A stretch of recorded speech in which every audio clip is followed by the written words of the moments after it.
برحمتك يا ارحم الراحمين برحمتك لا اله الا انت.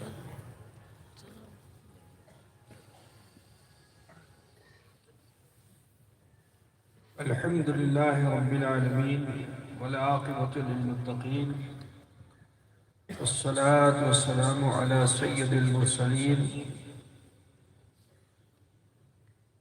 وعلى آله الطيبين الطاهرين. أما بعد،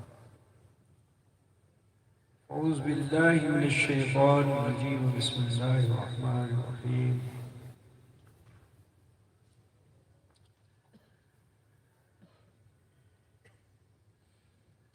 ما آتاكم الرسول فخذوه وما نهاكم عنه فانتهوا. صدق الله مولانا العظيم وبلغنا رسوله النبي الأمي الكريم ونحن على ذلك لمن الشاهدين والشاكرين والحمد لله رب العالمين. ذی وقار معزز علماء ملت اسلامیہ، شورائے اسلام، نقیب جلسہ، بزم ذکر مصطفیٰ صلی اللہ علیہ وسلم میں شرکت فرمانے والے برادران اسلام، سماعت فرمانے والی خواتین اسلام، عزیز بچوں، نوجوان ساتھیوں، حصول سعادت و برکت کے لیے عقیدت و خلوص کے ساتھ آئیے ہم اور آپ مل کر اپنے آقا و مولا سید عالم عمر مجسم جناب محمد رسول اللہ صلی اللہ تعالی علیہ وآلہ وسلم کی بارگاہ بیکس پناہ میں جھوم کر ہدیے درود پاک پیش فرمائیں. اللہ صلی اللہ علیہ سیدنا مولانا محمد وعلا آلہ سیدنا مولانا محمد بارک وسلم صلاۃ وسلام علیہ یا رسول اللہ. آج جو آیا سب نے آپ کی خوب پریچھا لی. رزلٹ کا وقت ہے، پریچھا آپ کی ہو چکی. نمبر کیسا دے گئے ہو تو آپ کو بھی پتا ہے کہ نہیں. پاس ہو گئے کہ فیل ہو گئے بتاؤ؟ بولو بھائی، بچے بول رہے پاس ہو گئے. آپ لوگ پاس ہو چکے پہلے ہی سے. کیا آج جیسا ہو گیا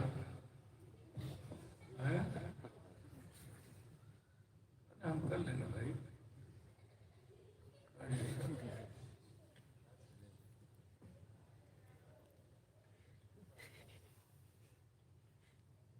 آپ کی سستی دیکھ کر مجھے بھی آپ کے صحبت کا اثر مجھ پہ بھی ہو گیا ہے نا. خربوزہ جو ہے خربوزے کو دیکھ کر رنگ پکڑ لیتا ہے، انجیر کو دیکھ کر رنگ پکڑ لیتی ہے نا.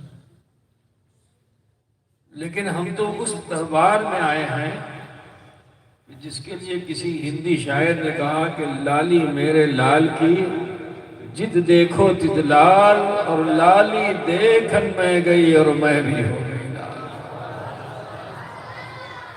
اگر رنگ پکڑنا ہے تو ایسا پکڑو بھائی، ہے نا. بہرحال میں آپ کا زیادہ وقت نہیں لوں گا. اللہ رب العزت ارشاد فرماتا ہے ما آتاکم الرسول فخذوه وما نهاکم عنہ فانتہوا. جو تمہیں رسول دے لے لو، اور جس چیز سے رسول منع فرماتے باز آ جاؤ.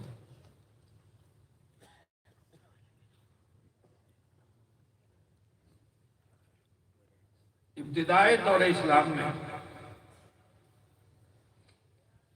جو مکی زندگی تھی، وہاں شریعت کا نفاذ خال خال تھا. لوگ اپنی تہذیب کے ساتھ اسلام لائے ہوئے تھے. مکے میں شراب نوشی عام تھی، اسلام بھی لائے اور شراب بھی پی رہے تھے. جوئے کا بازار گرم تھا، اسلام بھی لائے اور جوا بھی کھیل رہے تھے. مکے کی تہذیب یہ تھی کہ وہاں عورتوں سے تعلقات قائم کرنا یہ مردوں کی عادت تھی. کلمہ بھی پڑھا اور اپنی اس تہذیب پہ بھی قائم تھے. کیونکہ ابھی قانون شریعت کا نفاذ نہیں ہوا ہے. تو جو ان کی تہذیب تھی وہ اپنی اسی تہذیب پہ تھے، کلچر پہ تھے، لیکن انہیں روکا نہیں گیا. ظلم بڑھتا گیا. حضور اکرم صلی اللہ علیہ وسلم کی وہ مکی زندگی جس میں آپ جانتے ہیں کہ رسول کائنات صلی اللہ علیہ وسلم کے لیے خود ان کی چچی نے راستے میں کانٹے بچھا دیے. اللہ کے رسول صلی اللہ علیہ وسلم کو برا بھلا کہا گیا. خود حضور کے سامنے حضور کی شان میں گستاخیاں ہو رہی ہیں. آپ کو معلوم ہوگا کہ ایک بوڑھی عورت جو سرکار کی شان میں گستاخی کر رہی ہے، بوجھ اٹھا نہیں پا رہی تھی. حضور اکرم صلی اللہ علیہ وسلم کا اخلاق کریمانہ احساس کہ آپ نے اس کی گٹھری کو خود اٹھایا اور وہ برائی راستے پر کرتی چلی گئی. اور حضور ہی سے کہہ رہی کہ دیکھو ہمارے شہر میں ایک ایسا شخص ہے جس کا نام محمد بن عبداللہ ہے، اس سے ملنا نہیں. اس کی زبان میں بڑی سحر بیانی ہے. جو صرف سن لیتا ہے، جو اس کے سامنے چلا جاتا ہے، وہ اپنے باپ داداؤں کے دھرم کو چھوڑ دیتا ہے، اسی کا دیوانہ بن جاتا ہے. جانا نہیں اس کے پاس. جب منزل پہ پہنچ گئی بڑھیا، گٹری اتاری رسول پاک نے، تو پھر اس نے تاکید کی دیکھو بیٹا اس کے پاس جانا نہیں.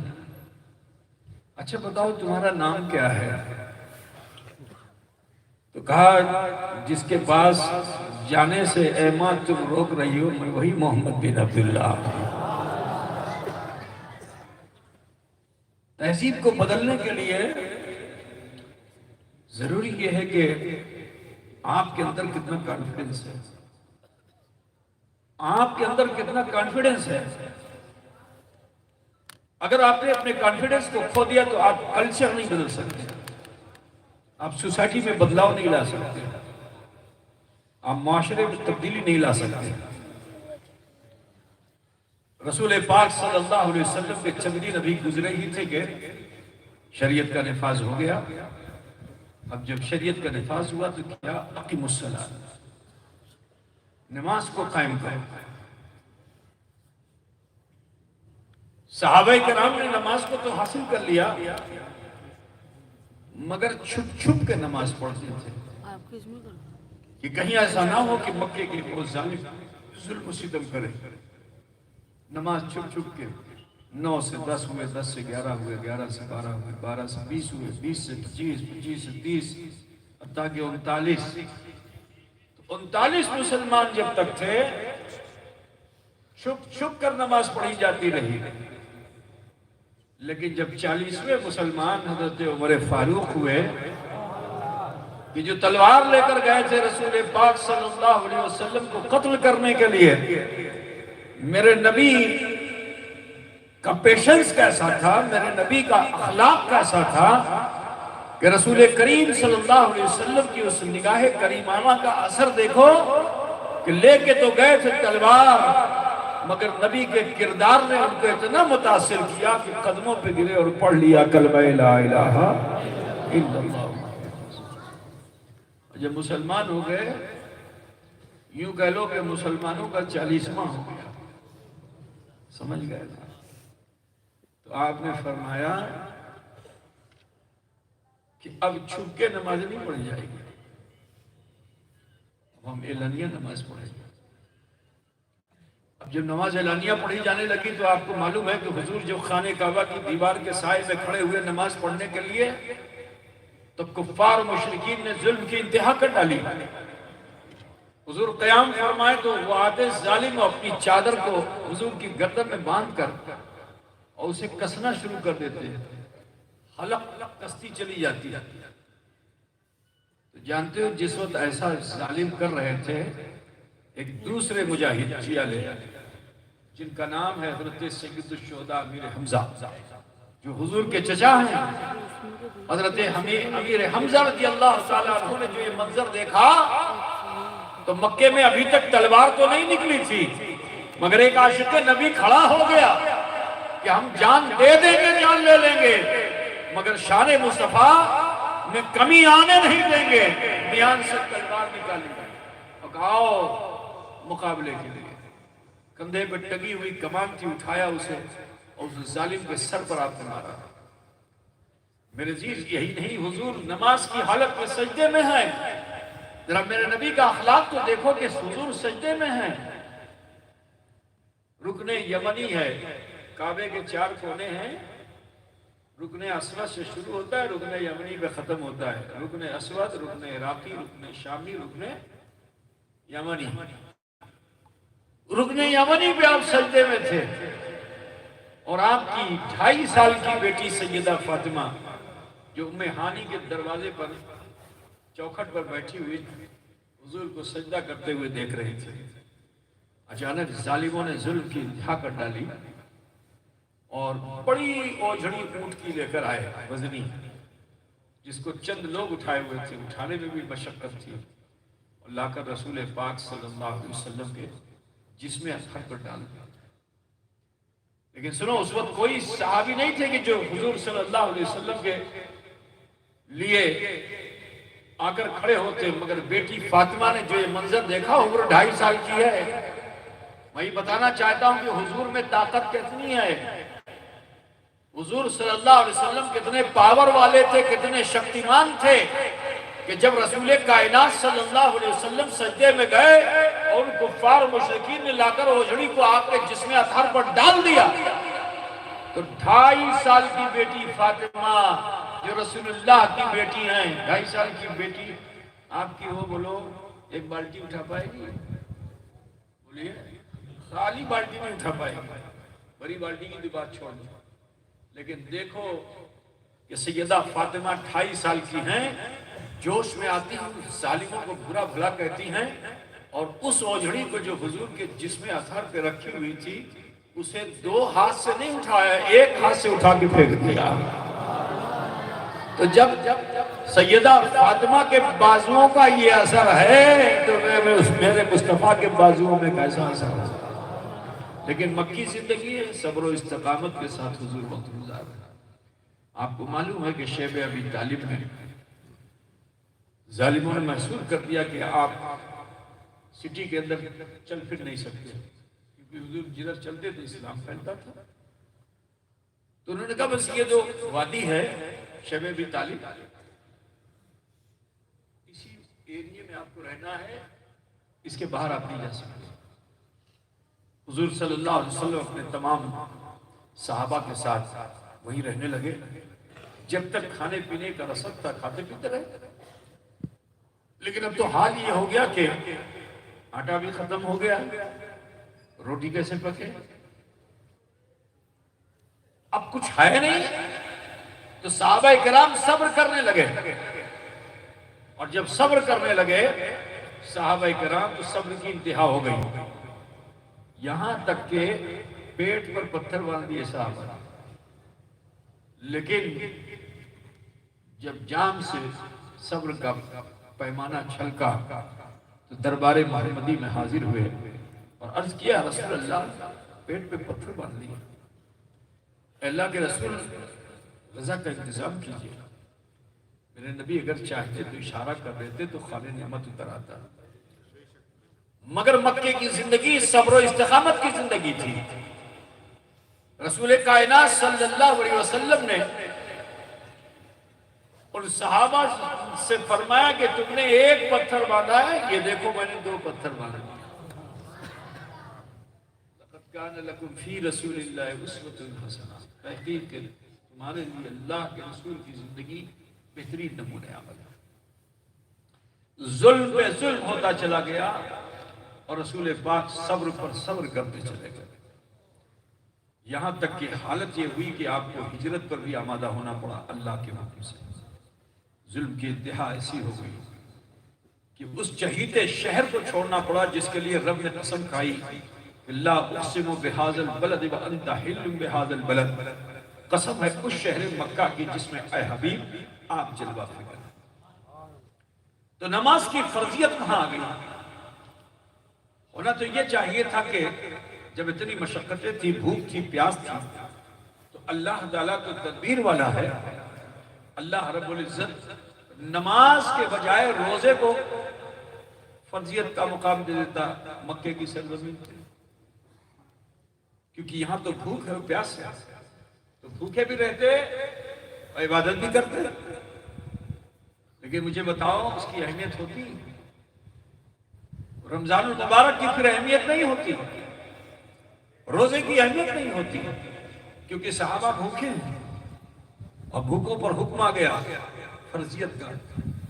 سب سے زیادہ نفس کشی اگر کسی فرض میں ہے تو وہ روزہ ہے۔ رمضان کا معنی یہ بھڑکتی ہوئی آگ، رمضان کا معنی کیا ہے؟ بھڑکتی ہوئی آگ۔ تو انسان کے نفس کی بھڑکتی ہوئی آگ کو بجھانے کا بہترین ذریعہ کیا ہے؟ صوم ہے، روزہ ہے۔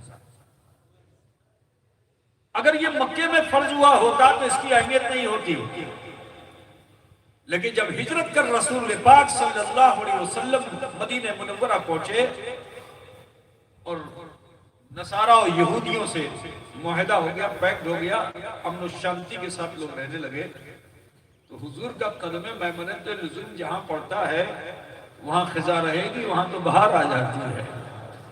وہ بنجر زمین کی جس میں کچھ نہیں اگتا تھا، نبی کے پہنچتے ہی وہاں ہریالی آ گئی، ہر طرف کھیتیاں لہلہانے لگی، باغات میں پھل آنے لگے۔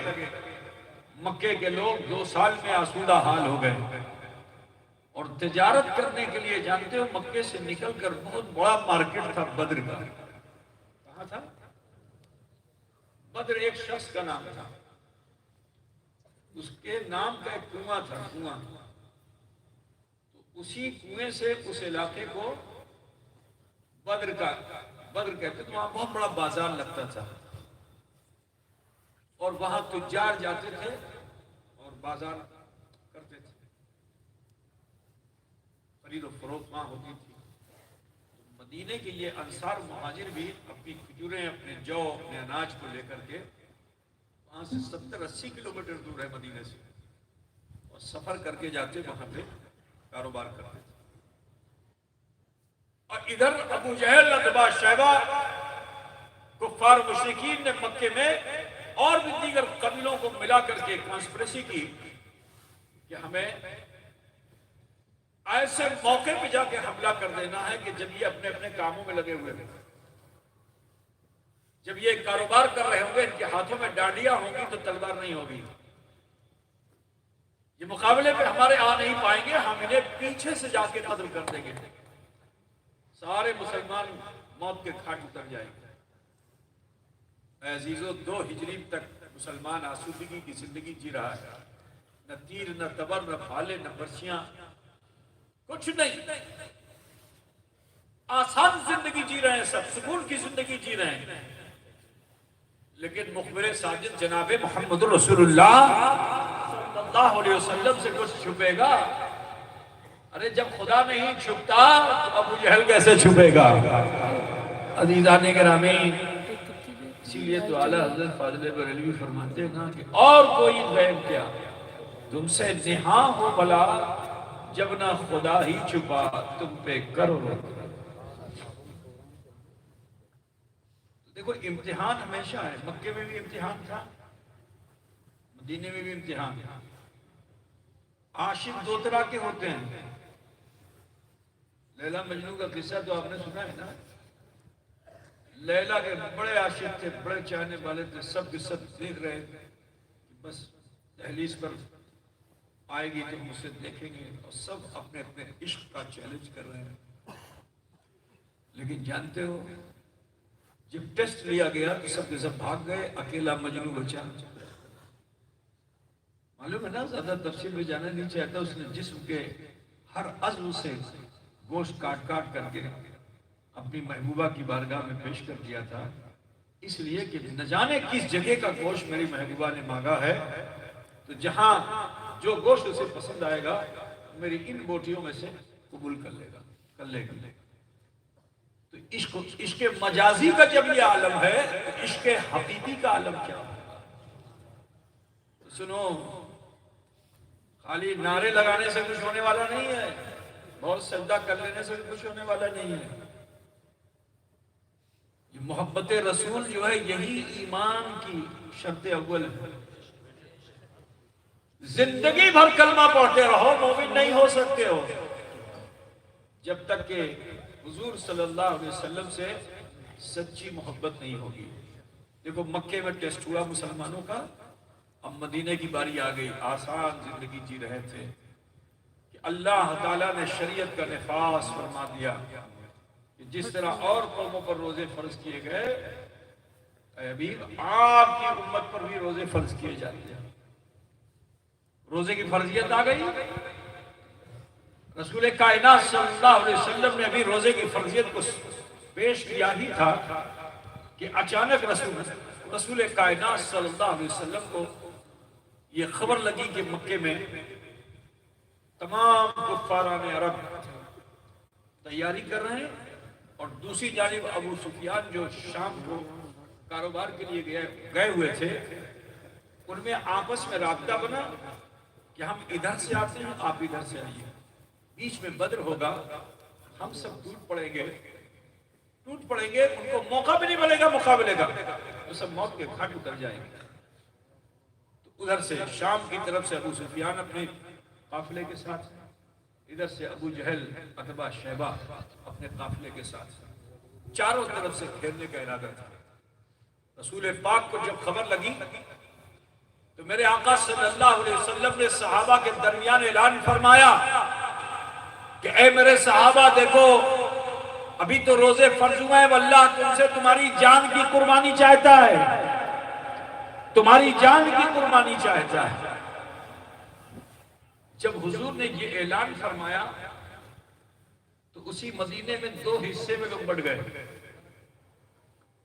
کچھ تو جوش و جذبے کے ساتھ اپنے اپنے گھروں کو گئے، اور 2 سال سے پڑے ہوئے ہتھیار کو سیکل کرنے لگے، کوئی پتھر پہ رگڑ رہا ہے تو کوئی تیر کو درست کر رہا ہے، کوئی پھالے برچیوں کو درست کر رہا ہے۔ ایک جماعت ہے ایسی کہ وہ نماز پڑھنے میں بہت آگے آ۔ ابھی عزیزم محی سلموں نے آپ کو حدیث شریف سنائی نا، مسجد میں نماز پڑھنے والے ہوں گے، مومن کوئی نہیں ہوگا۔ تو دیکھو یہ سلسلہ 1400 سال سے ہے، پہلی صف میں بیٹھنے والا۔ مسجدوں میں آج بھی کچھ جگہوں پہ رواج ایسا ہے، کچھ لوگ ایسے ہوتے ہیں، نمازی ہوتے ہیں، بہت اچھی بات ہے، لیکن وہ اپنا ریزرویشن کرائے ہوئے ہوتے ہیں۔ اب یہ امام کے پیچھے بالکل میں کھڑا رہوں گا، مؤذن کے بغل میں سب سے زیادہ ثواب والی جگہ میری ہے، یہ مقابلہ ہوتا ہے۔ اب وہ اگر بعد میں بھی آئے اس کی جگہ کوئی ہوگا تو اس کو کھسکائے گا، تو وہ کھسکا کے اپنی جگہ بیٹھے گا۔ اگر آپ ایسا کرتے ہیں تو آپ کی نماز بھی قبول نہیں ہوگی، آپ سمجھ رہے نا؟ بادشاہ وقت بھی آئے تو اس کے لیے پہلی صف میں جگہ نہیں ملے گی، پیچھے کی صف میں جگہ ملے گی، جہاں خالی ہے وہاں رہو۔ اورنگزیب کا نام سنا ہے نا؟ جامع مسجد دلی میں جب امام کا انتقال ہو گیا تو مسئلہ وہ امام کون ہو، تو اب اس میں بڑے بڑے علماء آتے، بڑے قرآ آتے، بڑے بڑے خطبہ آتے، اور وہ ہر جمعے کو ان کو موقع ملتا کہ آپ خطبہ دیجئے یا نماز پڑھائیے۔ اب وہ خطیب خطبہ دیتا رہتا بالکل جب منبر پہ جانے کا موقع آتا تو اسی وقت اورنگزیب آتے تھے۔ اب جب اس وقت اورنگزیب آتے تھے تو بادشاہ کی نظر دروازے میں جو پڑے رہتے مجمع کو کہے ہٹ جاؤ ہٹ جاؤ ہٹ جاؤ ہٹ جاؤ، سب کو ہٹا دے، ہٹانے کے بعد خود بھی منبر سے ہٹ جائے۔ حکم بھی ہے کہ بادشاہ آ گیا تو پھر کوئی امام جو ہے وہ نماز نہیں پڑھا سکتا ہے، اب نماز پڑھائے گا بادشاہ۔ ٹھیک ہے، سادات کرام اگر عالم ہیں قاری ہیں تو بڑے سے بڑے قراء و علماء نماز نہیں پڑھائیں گے، پھر سیدی نماز پڑھائے گا، یہ سب مسئلہ ہے۔ ٹھیک ہے، لیکن اس کے لیے حکم یہ ہے کہ وہ موجود ہو۔ تو اورنگزیب نماز تو پڑھا دیتے تھے اور اس کے بعد اس کو معزول کر دیتے تھے، لیکن جو ابھی بخاری خاندان ہے، ان کے جو دادا پردادا تھے بخارا سے آئے، سید تھے، آل رسول تھے.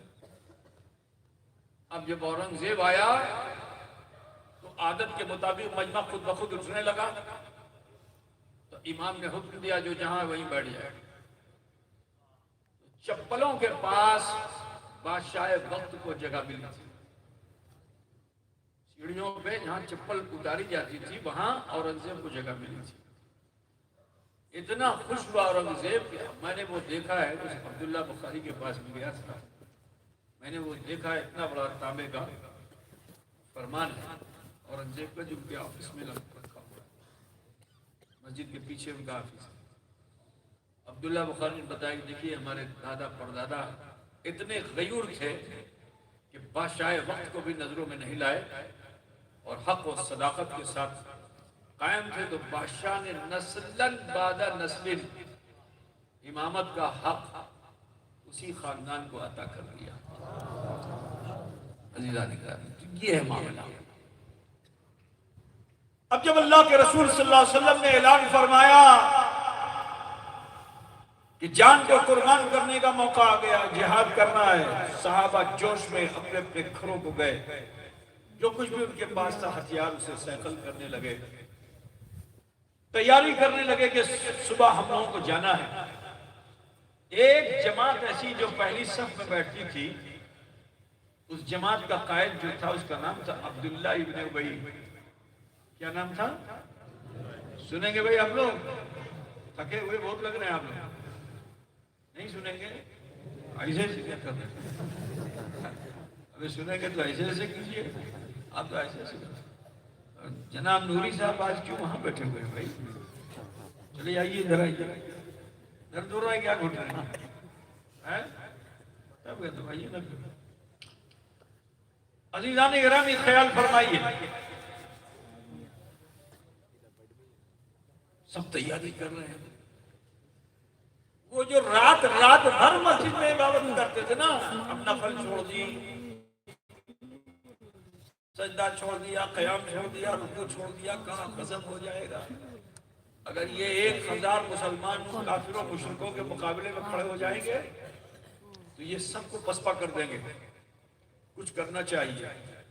تو عبداللہ ابن ابی جو منافق تھا، کلمہ پڑھتا تھا، نماز پڑھتا تھا، حضور صلی اللہ علیہ وسلم کی دستبوسی بھی کرتا تھا، بڑی تعظیم بھی کرتا تھا، لیکن اب جب معاملہ آ گیا مقابلے کا تو اس نے کہا اگر یہ کامیاب ہو گئے تو اسلام کو ترقی حاصل ہو جائے گی.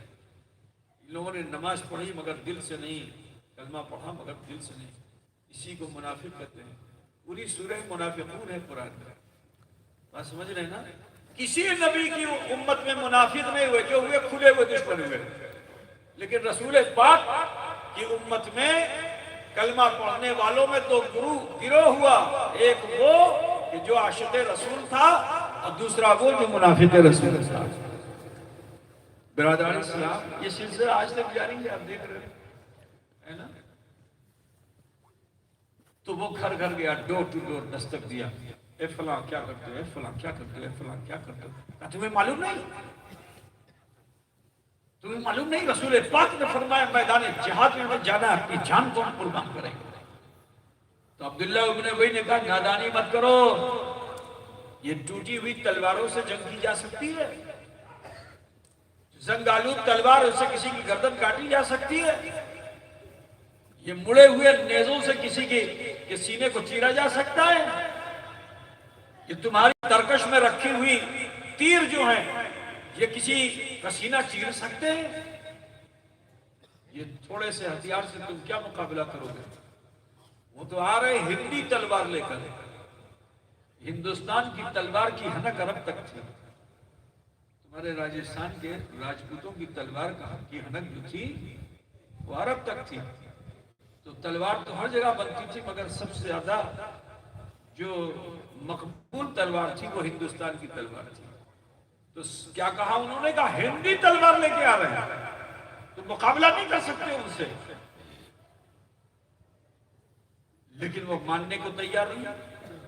تو اب ڈرایا، کہا سنو وہ آئیں گے تمہارے گھروں کو جاڑ دیں گے، تمہاری کھیتیوں میں گھوڑے دوڑا دیں گے، یہ جو تمہارے باغات میں کھجور کے پھل لگے ہوئے ہیں یہ سب آ کر کے اجاڑ ڈالیں گے، تمہارے بچوں بچیوں کو چیر پھاڑ ڈالیں گے، انہیں نظر آتش کر دیں گے، موت کے گھاٹ اتار دیں گے، تمہاری ماں بہن بیٹیوں کے ساتھ دورویوہار کریں گے.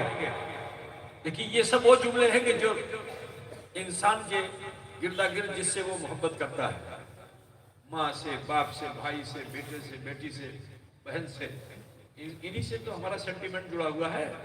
اور ایسے لوگ جو ہوتے ہیں انہی سینٹیمنٹ کو ابھار کر کے حقیقت سے ہمیں دور کرتے ہیں. تو اب آپ خیال کیجئے کیا کہا، تمہارے بچوں کو چیر پھاڑ ڈالیں گے، تمہارے گھروں کو جاڑ ڈالیں گے، تمہاری کھیتیوں میں گھوڑے دوڑا دیں گے، تمہارے باغات کو تباہ و برباد کر دیں گے، تمہاری ماں بہن بیٹیوں کے ساتھ دورویوہار کریں گے. یہ نادانی مت کرو. سنو وہ صحابہ کرام انصار و مہاجر جن کی تعداد 1000 کے قریب تھی، لیکن جب صبح کو آنا ہوا تو 1000 نہیں آئے، کیونکہ جو کانا پھوسی ہوتی ہے نا، کانا پھوسی بڑی خطرناک چیز ہوتی ہے، انسان کا عزم اس کے حوصلے کو بدل ڈالتا ہے. انسان کے حوصلے کو، اس کے عزم کو کان میں آگے کہا، آپ فوراً ہی اس کی بات کو سچ سمجھ کر کہ اس پہ عمل کرنے کی کوشش کرتے ہیں. آپ یہی کہ رسول اللہ صلی اللہ علیہ وسلم کے ہاتھوں پر ایمان لانے والے وہ صحابہ جو رسول پاک پر اپنی جان نثار کرنے والے ہیں، لیکن وہ کنفیوز ہو گئے. ان کا کنفیوژن ایسا، کنفیوز کب ہوئے کہ جب دیکھا کہ جان، مال، زمین، جائیداد سے یہ واپس لوٹنے والے نہیں ہیں، تو کہا اچھا ایک بات بتاؤ، میرے تعلق سے آپ لوگوں کا کیا گمان ہے، مجھ کو آپ کیسا سمجھتے ہو؟ آپ تو بڑے نیک ہیں، بڑے اچھے، بڑے پارسا ہیں، عابد ہیں، متقی ہیں، آپ تو ایسے عابد ہیں کہ آپ کی عبادت پر حضرت صدیق اکبر بھی رشک کرتے ہیں. اس وقت اس نے اپنی حقیقت کو کھولا ان صحابہ کے سامنے اور یہ کہا سنو، میں کلمہ پڑھتا ہوں مگر مسلمان نہیں ہوں، میں نماز پڑھتا ہوں مگر مسلمان نہیں ہوں. نبی کا معنی کیا ہے بتاؤ؟ کہا نبی کا معنی غیب کی خبر دینے والا. کہا نبی کا معنی غیب کی خبر دینے والا. کہا اگر نبی ہوتے تو میرے دل کا حال جان لیتے اور مجھے مسجد سے نکال دیتے. یہ ان کے سامنے کہا.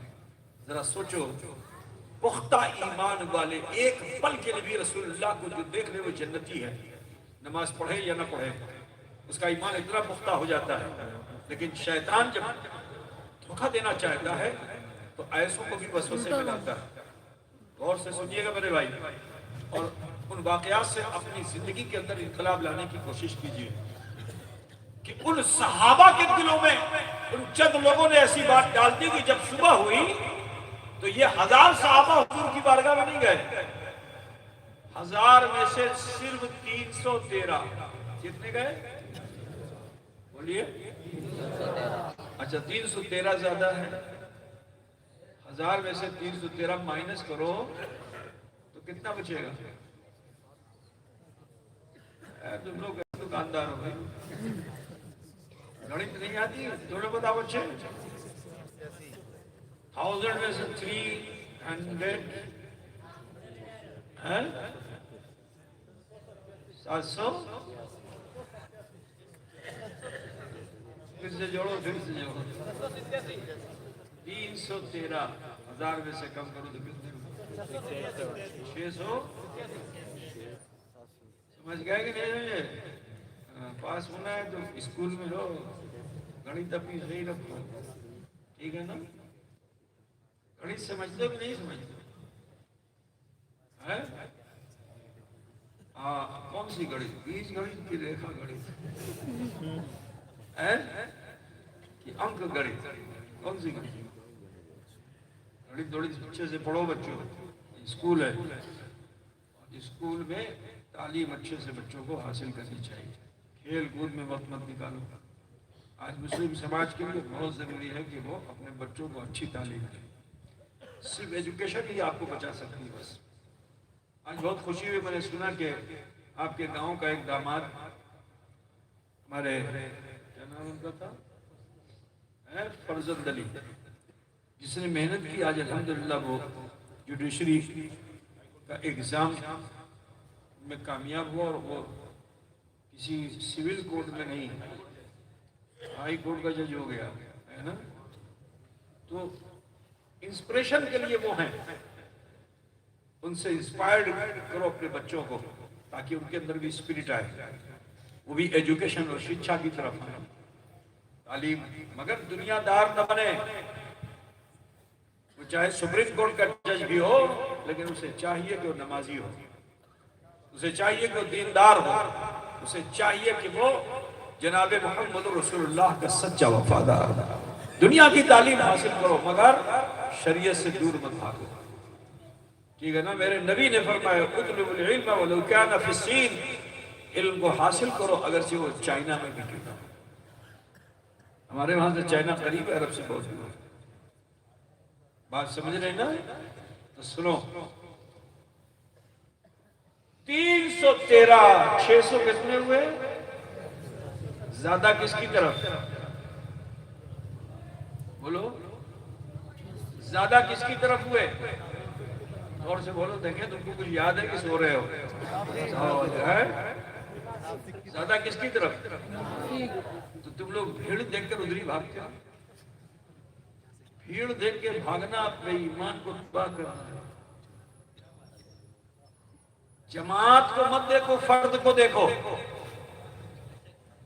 جماعتیں دیکھ دیکھ کر کے تم اپنا ایمان کمزور کر رہے ہو۔ جماعت مت دیکھو، فرد دیکھو، اور فرد میں غریب نواز کو دیکھو،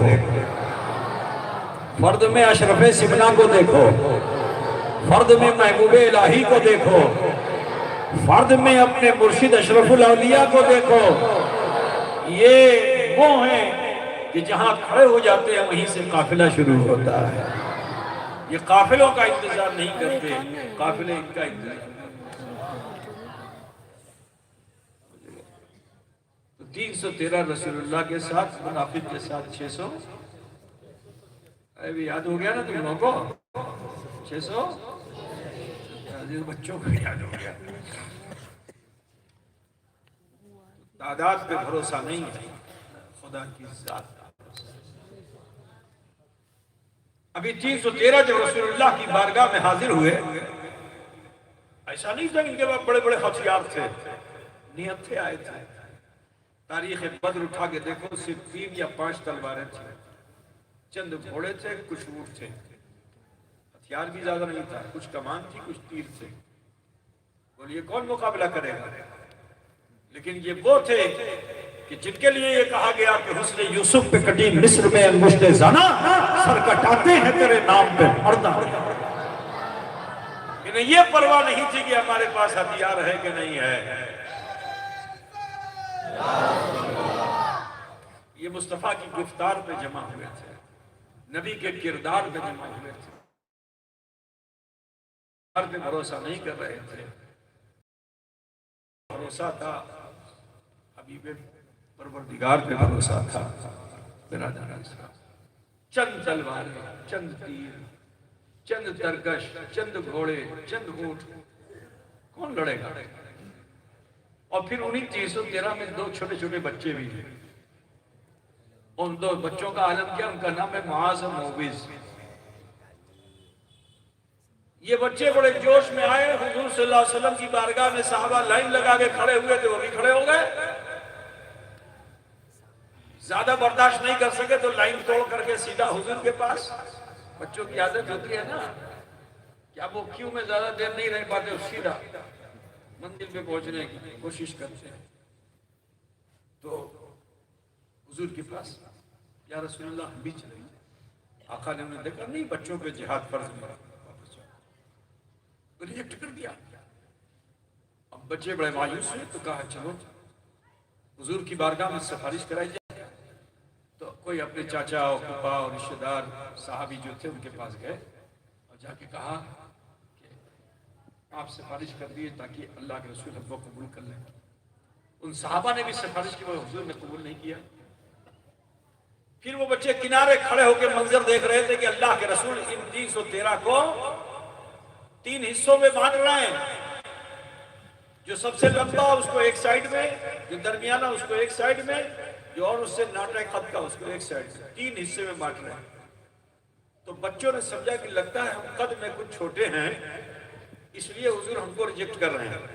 تو جو سب سے ناٹے قد کے صحابہ تھے ان کے پاس بچے آئے، اپنے بڑوں کے کندھے سے اپنا کندھا ملانے کے لیے پنجے کے بل کھڑے ہو کر کے اپنا کندھا بڑوں سے ملا رہے ہیں۔ ان کی یہ ادا اللہ کو اتنا پسند آئی کہ اللہ نے مکین سدرہ جبریل امین کو بھیجا کہ جبریل جاؤ اور جا کر جناب محمد رسول اللہ سے کہہ دو کہ ان بچوں کے درمیان کشتی کرائیں۔ کیا اسپرٹ آف اسلام ہے؟ تو سوچو مسلمانوں، کیسا جذبہ دینی ہے یہ بیتابانہ۔ اپنی اپنی جگہوں پہ تھے، جبریل نے آگے کہا بچوں سے کشتی لڑائی جائے۔ حضور نے بلایا، وہ بچے دوڑ کر حضور کی بارگاہ میں گئے، کہا اچھا ٹھیک ہے تم لوگ کشتی لڑو۔ کشتی سمجھتے ہیں؟ دنگل دنگل نہیں سمجھتے؟ بہت کم سر ہل رہا ہے بھائی، ارے منہ سے بول دو، سمجھتے ہو نہیں سمجھتے؟ کبھی کشتی لڑی ہے؟ جھگڑے تم لوگ بہت کرتے ہو، کشتی نہیں لڑتے ہو۔ کشتی لڑنا سنت رسول ہے، بات سمجھ رہے نا؟ تو یہ لڑائی کرو تو بہت اچھی بات ہے، لیکن تم لوگ تو روز دن صبح سے لے کے شام تک نہ جانے کتنے جھگڑے کرتے ہو۔ ٹھیک ہے، گھر میں دنگل، بازار میں دنگل، جنگل میں دنگل، کوئی جگہ چھوڑی نہیں جہاں تم نے دنگل نہیں کیا، مگر کشتی نہیں کی۔ نبی کی سنت پہ عمل کر کے کشتی لڑو، اللہ تعالیٰ تمہارے بازوؤں میں قوت عطا فرما دے گا۔ تو عزیزوں، بچوں نے جو سنا تو بڑے جوش میں آئے اور کھاڑے میں اتر گئے۔ اب دونوں بھائیوں نے اپنے تمام کشتی کے جتنے داؤں تھے سب لگا ڈالے، لڑتے لڑتے تھک گئے، آخرکار دونوں دو طرف گر گئے۔ جیسے ہی گرے حضرت جبریل پھر حاضر ہو گئے، اللہ کا حکم لے کر کہ یا رسول اللہ، اللہ تعالیٰ نے ان دونوں کو قبول فرما لیا ہے، انہیں جہاد میں جانے کی اجازت دیجیے۔ رسول کائنات صلی اللہ علیہ وسلم مسکراتے ہیں، فرمایا بیٹے تمہیں بھی اجازت مل گئی ہے، چلو اللہ کی طرف سے۔ کیا نصیب والے تھے وہ۔ اب میدان جنگ میں جو گئے، رسول پاک بدر کے میدان میں پہنچے، تپتی ہوئی دھوپ، صحرا، دھول ہی دھول، آج بھی جاؤ تو یہی حال ہے۔ صحابہ کرام نے محبت میں حضور کے لیے ایک جھوپڑی بنائی جس کو عریش کہتے ہیں، آج اس جگہ پہ مسجد عریش ہے۔ اللہ کے رسول اس جھوپڑی، ایسی جھوپڑی تھی کھڑے نہیں ہو سکتے کیونکہ اتنی لکڑی نہیں تھی، جو لکڑی تھی اسی لکڑی کو کھڑا کر کے اسی کے اوپر عریش بنا دیا۔ اللہ کے رسول کھڑے بھی نہیں ہو سکتے تھے اس میں، لیکن جانتے ہو اللہ کے رسول صلی اللہ علیہ وسلم آدھی رات تک رب کی بارگاہ میں گلا گلا کر عرضی لگا رہے ہیں، اے اللہ، اے پروردگارہ، اے رب قدیر، اگر صبح کو یہ میری امت پسپا ہو گئی تو قیامت تک پھر تیرا نام لینے والا کوئی نہیں ہوگا۔ اے اللہ انہیں سرفرازی عطا فرما، اے اللہ انہیں سرخروئی عطا فرما۔ رو رہے حضور کی آنکھوں سے اشک جاری ہے، باہر کھڑے صدیق اکبر حضور کی بیتابانہ دعا کو سن رہے ہیں تو خود بیتاب ہو گئے، اور حضور کی اس بیتابی کو اب برداشت نہ کر سکے، اندر آئے اور حضور کے دونوں ہاتھوں کو پکڑ لیا اور رسول پاک سے فرماتے ہیں اب بس بھی کیجئے۔ کیا فرماتے ہیں؟ ہوتا نا جیسے کوئی روتا ہے تو کہتے ہیں چپ ہو جاؤ، بس کرو، بولتے ہیں نا، میرے رسول کو صدیق اکبر تسلی دے رہا، اب بس بھی کیجئے یا رسول اللہ، ہمارا یقین یہ کہتا ہے کہ اللہ ہمیں ہی کامیابی عطا فرمائے گا۔ میرے رسول کو تسلی ملی، عریش سے باہر نکلے، جھوپڑی کہنا بھی ادب کے خلاف ہے، عریش سے باہر نکلے اور پھر میدان جنگ میں حضور معائنے کے لیے تشریف لے گئے تمام صحابہ کو لے کر. تو دیکھو جو مدینے میں ان چند لوگوں نے یہ کہا تھا کہ نبی کو غیب نہیں معلوم، ان صحابہ نے بھی سنا تھا لیکن ان کی بات کو رد کر کے نبی کے ساتھ آ گئے تھے. مگر بات کا نقطہ تو ذہن میں تھا، جو گندی بات انہوں نے کہی تھی اس کا ایک نقطہ تو ذہن میں تھا، اور میرے نبی نہیں چاہتے کہ میرے صحابی کے ذہن میں کوئی ایک سیاہ نقطہ بھی ہو میرے خلاف. سمجھ رہے ہو نا؟ ورنہ اس کی ضرورت نہیں تھی کہ رسول پاک نے میدان جنگ میں کیا. جنگ سے پہلے سارے صحابہ کو لے کے گئے، چلتے چلتے ایک مقام پہ ٹھہرے اور آپ کے ہاتھ میں ایک کھجور کی ٹہنی تھی. اسی کھجور کی ٹہنی سے ریت پر ایک دائرہ کیا اور فرمایا میرے صحابہ سن لو، کل ادبا یہی مارا جائے گا. کسی کی زندگی اور موت کی خبر دے سکتے ہو کہ تو نبی کو پیٹھ پیچھے کی خبر نہیں، حضور کو تو مرنے جینے کی خبر ہے. میرے عزیز نبی نے فرمایا، اور کہاں مرے گا کوئی بتا سکے گا؟ میرے نبی مرنے کی جگہ بھی بتا رہے ہیں. نشان کیا، دائرہ کر دیا، یہاں پہ ابو جہل مارا جائے گا. پھر کچھ دور گئے، ایک نشان پھر کیا اور فرمایا کہ یہاں عتبہ مارا جائے گا. پھر کچھ دور گئے، وہاں فرمایا یہاں شیبہ مارا جائے گا. 3 نشان کر دیا. جب وہ داغ ذہنوں سے نکل گیا، کامل یقین ہو گیا کہ حضور غیب داں ہیں، تو رسول پاک صلی اللہ علیہ وسلم پھر ایک مقام پہ تشریف لائے اور سب کی سفارائی کی. میمنہ میسرہ قلب کو کھڑا کیا اور پھر ایک لکیر کھینچ دی کہ اپنی مرضی سے جنگ مت کرنا، میں جب کہوں تو کرنا، جب منع کروں تو ٹھہر جانا. ما آتاکم الرسول فخذوہ وما نہاکم عنہ فانتہوا، جو تمہیں رسول دیں لو، جس چیز سے رسول منع فرمان دے باز آ جاؤ. ایک لکیر کھینچی، کہا یہ جنگ نفس کی جنگ نہیں ہے، خدا کی رضا کے لیے جنگ کی جا رہی ہے. تو یہاں نفس کا شائبہ بھی نہیں آنا چاہیے. لکیر کھینچ دی، کہا اس کے آگے اس وقت تک مت بڑھنا جب تک میں اجازت نہ دوں، جب تک میں اجازت نہ دوں. جب صبح کو صحابہ کرام اسی لکیر پہ کھڑے ہوئے نا، تو جو گھوڑے چند تھے، 3 گھوڑے سے زیادہ نہیں تھے، لیکن ان گھوڑوں کا بھی جوش ایسا تھا کہ وہ اپنی ٹانگ کو آگے کرتے ہیں، وہ اپنی ٹانگ کو بار بار آگے کرتے ہیں. اللہ کے رسول جب ان گھوڑوں کی ٹانگ کو آگے کرتے ہوئے دیکھتے تو سرکار صحابی کے پاس آتے جو گھوڑے پہ ہوتے، ان کے سینے پہ وہی کھجور کی ٹہنی کو زور سے پریس کرتے ہیں. تو اگر کھجور کی ٹہنی کو زور سے پریس کیا جائے تو بولو وہ دھنوش بن جائے گی نہیں؟ سمجھ میں آ رہا ہی نہیں. کھجور کی ٹہنی تو بہت نرم ہوتی ہے نا، تو سینے پہ آپ لگاتے ہو وہ بالکل قوس بن جاتا ہے. ٹھیک، دھنوش جس کو آپ بولتے ہیں. اور فرماتے دیکھو اپنے قدم پیچھے کرو. ابھی تو گھوڑے پہ بیٹھے ہوئے تھے، گھوڑے کا قدم آگے تھا. نبی کیا فرماتے؟ اپنا قدم پیچھے کرو. جب تک میں حکم نہ دے دوں میدان جہاد میں اترنا نہیں، کیونکہ اسلام جہاد نفس کے لیے نہیں کرتا ہے. اسلام میں جہاد نفس کے لیے نہیں ہے، اسلام میں جہاد حق و باطل کے مقابلے کے لیے. برادران ملت، صبح کو یہی کیفیت تھی، حضور بار بار جاتے، روکتے ٹوکتے. اور صحابہ کا جوش شہادت ایسا، جذبہ شہادت ایسا، چاہتے تھے کہ بس مجھے رسول پاک حکم دے دیں اور میں میدان جنگ میں اتر جاؤں. حتیٰ کہ ادھر سے چند بہادروں سورماؤں نے دعوت دی کی مقابلے پہ لاؤ. تو میرے رسول نے نہ انصار کو بھیجا نہ مہاجر کو بھیجا. میرے رسول نے اپنے گھر والوں کو، امیر حمزہ کو بھیجا، گردن کاٹ کے چلے آئے. پھر حضرت جعفر کو بھیجا، سر قلم کر کے آ گئے. پھر حضرت مولائے کائنات مشکل کشا کو بھیجا، تو وہ جو پہلوان تھا وہ تو چشمے زدن میں حضرت مولائے کائنات کے ایک وار میں ہی موت کے گھاٹ اتر گیا. میدان جنگ میں خاندان ہاشمی کے یہ چشمے چراغ تھے کہ جو اپنے بہادری کے جوہر دکھا رہے تھے. یہاں تک کہ گھمسان کی جنگ ہو گئی. یہ تھوڑے سے مسلمان تھے، ادھر سے ہزاروں کی تعداد میں تھے، اور مسلسل وار پہ وار کیے جا رہے تھے. جانتے ہی میں سب کی بات تو نہیں کرنا چاہتا، یہ دو چھوٹے بچوں کی بات کرنا چاہتا ہوں کہ جب بچوں کا یہ عالم ہے تو بڑوں کا عالم کیا رہا ہوگا۔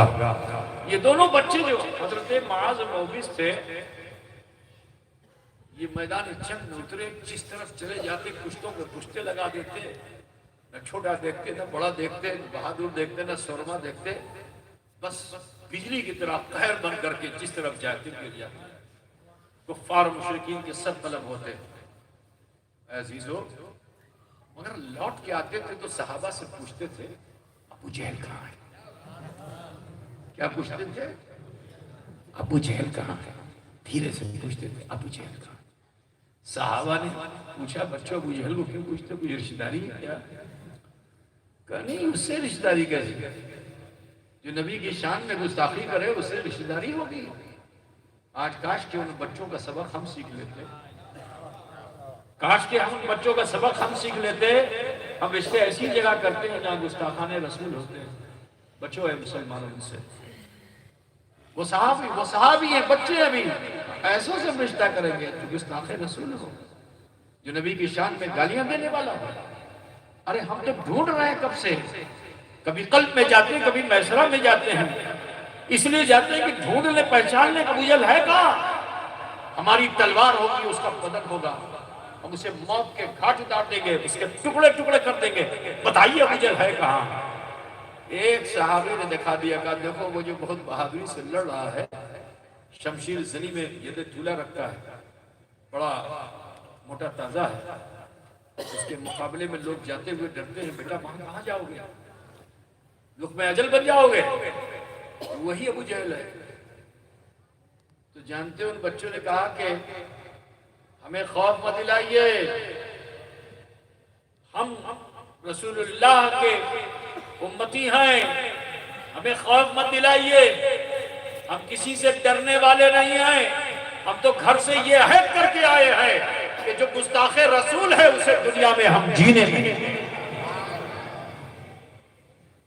آخرکار وہ بچے جب پہنچے تو ابو جہل کی پشت تھی اور یہ دونوں بچے ابو جہل کے پیچھے پیٹھ پر تھے، اگر چاہتے تو ایک ایک تلوار مارتے کھیرے کی طرح کٹ جاتا ہے، لیکن اسلام وہ مذہب ہے کہ جو میدان جنگ میں بھی دھوکہ نہیں دیتا، اپنے دشمن کو بھی دھوکہ نہیں دیتا۔ مسلمان پشت پہ کھڑے ہو گیا للکار رہے ہیں کہ اے ابو جہل ہم سے مقابلہ کر۔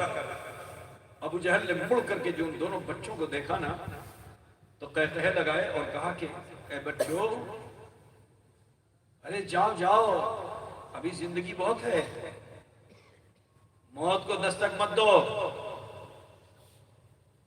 لقمہ اجل ابھی مت بنو، زندگی بہت بڑی ہے، جاؤ اپنے باپ کو بھیجو، بڑوں کو بھیجو۔ تو ان بچوں نے کہا بڑوں سے تو بعد میں نپٹنا، پہلے ہم سے مقابلہ کرتے تو دیکھا۔ اور پھر انہوں نے اشعار کہے، بڑی بہادری کے اشعار ان بچوں نے کہے، میدان جنگ میں سامنے والے کو جذبات کو ابھارنے کے لیے عربی زبان میں شاعری کی جاتی تھی۔ ان بچوں نے شاعری کی، جھنجلا گیا اور غصے میں آ کر کے اس نے تلوار کو سونتا اور پھر ان بچوں کی طرف جیسے ہی وار کیا، انہوں نے ڈھال پہ اس کے وار کو روکا اور چشمے زدن میں دو تلوار فضا میں لہرائی اور پھر ایسا لگا کہ جیسے کوئی بجلی کڑکی ہو اور کھیرے ککڑی کی طرح کٹ کر زمین پہ آ گیا۔ ابھی مرا نہیں تھا، اسی دائرے میں پڑا ہوا تھا، اپنی موت پر افسوس کر رہا ہے کہ افسوس کہ آج میں اپنے تمام تر فن حرب کو جانتے ہوئے بھی کسی بہادر اور پہلوان کے مقابلے میں نہیں مر رہا ہوں۔ دو اسلام کے دو ننھے بچوں کی ننھی تلواروں سے مجھے موت آ رہی ہے۔ عزیزو، ایڑیاں رگڑ کر اسی جگہ پر موت آ گئی اسے جہاں نبی نے دائرہ کیا تھا۔ بات کو سمجھ رہے ہیں نا؟ تو میرے نبی نے عتبہ شیبہ کے لیے بھی ایسی ہی دائرہ کھینچا تھا، وہ بھی موت کے گھاٹ اتر گئے۔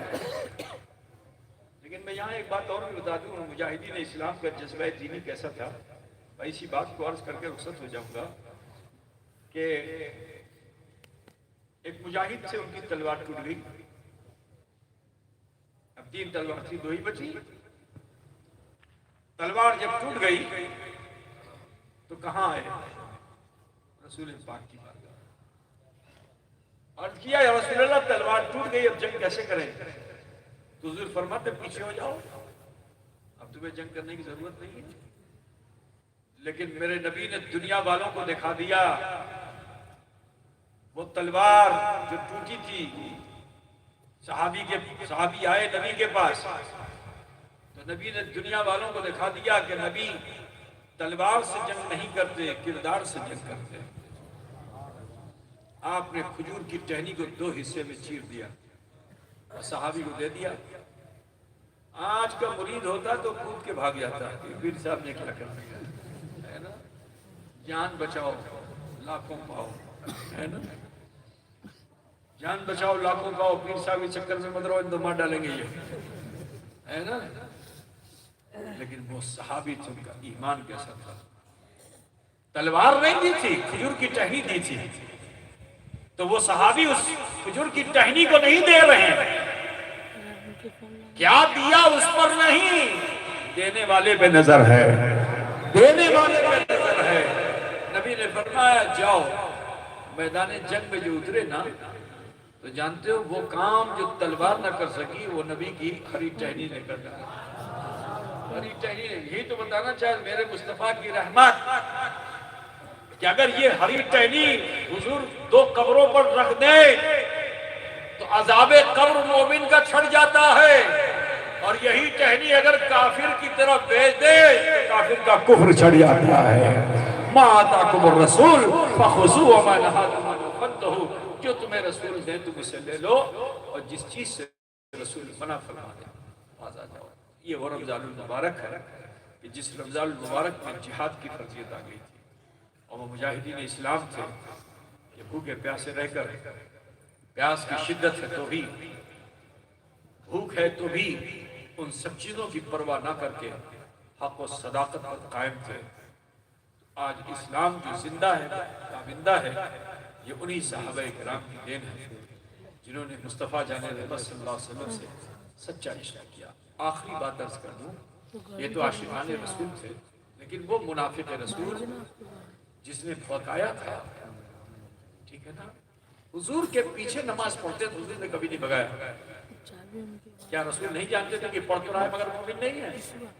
مگر یہ میرے رسول کی کریمی ہے کہ رسول پاک نے کسی منافق کے راز کو بھی فاش نہیں کیا.